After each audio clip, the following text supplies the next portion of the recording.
Summertime of last year, I was craving some type of spiritual awakening. I was seeing a lot of issues in my own life and issues within myself that I just wanted to learn how to conquer. So today, I'm going to share with you a few lessons I learned from 5 months in meditative isolation. Should you be considering doing something similar, I think it's important to note that the benefits are astronomical. It is by far the most in tune with myself and with God I've ever been in my life. But it also comes with a bit of risk, and it can be quite maddening. Just being with yourself and your thoughts for that much of an extended period of time can be something that's hard to grapple with up front, especially. With that bit of a disclaimer up front, I want to share with you guys the actual benefits, because man, it was crazy. To tell you up front, I think I should mention the procedure. What I did, I switched my phone to a flip phone. I cut out all music, I cut out all TV, and I'm a full-time student, right? I'm a high school student, so when I go to school, what I would do, I would limit myself to having 3 conversations a day.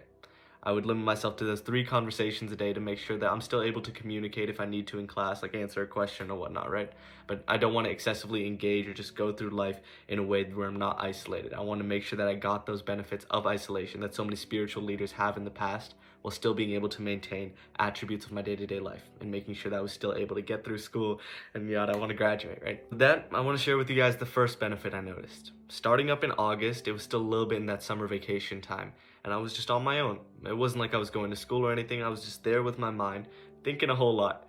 And I moved out throughout the day, and now being free from a screen, being free from any music or TV to be able to numb my mind in a way, I found myself so much more comfortable with being alone, as well as so much more comfortable with who I was on the inside. It took a few months to realize what was happening, but I became so comfortable with being Jaden that I enjoyed being myself way more. That comfort translated to a joy, not only in my existence, but in my existence as me. That pure feeling in being myself, dude, I felt like a kid again. And it translated in a lot of different ways, and I think the most important one is lesson number 2. A lot of times the advice you get these days is very focused on the final result, and it makes no matter of the process to get there. I fell into this trap a whole lot when I was getting into all of these self-improvement type of YouTube channels growing up. What ended up happening, I was told, you gotta get this charisma, you gotta get this confidence, you gotta learn how to speak, man, you just gotta be comfortable putting yourself out there. And I'm like, great, dude, confidence is a great skill. But in the effort to learn how to build it and just be able to talk out like that, I found myself flowing a lot more with the conversation than allowing myself to flow more with me. The issue is way bigger than I thought, and I had no idea about the extent of it until I got into this period of meditative isolation. And it's for that reason that I think you might not notice the extent it takes in your own life as well. So I'll share with you what I saw. When only speaking 3 times a day in these conversations, I paid a lot of attention to the reason every word came about. Why did I say that word in that conversation? Why did I mention this thing? Why did I try to flow in that manner? I realized a lot of these norms I adopted in terms of trying to grow as a person were actually just taking me more into the norms of the world and rather far away from my own nature.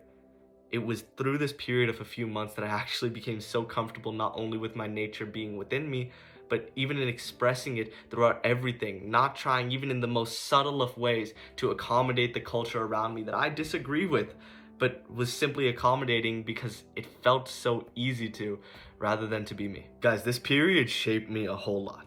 I can't really tell you how formative it is because I can't really tell you the extent to what it brought me. It wasn't exactly bringing something new to me. It was really helping me uncover these things. It was my heart and everything that became suppressed by a world of experiences in which I felt like I'd lost myself, as so many of us do.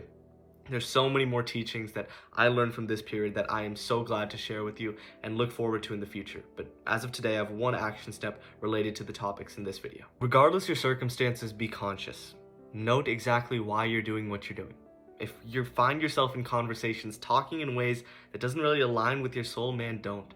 If you find yourself thinking things and trying to do things and just engaging with topics in this world that don't fit what you want to be, then don't.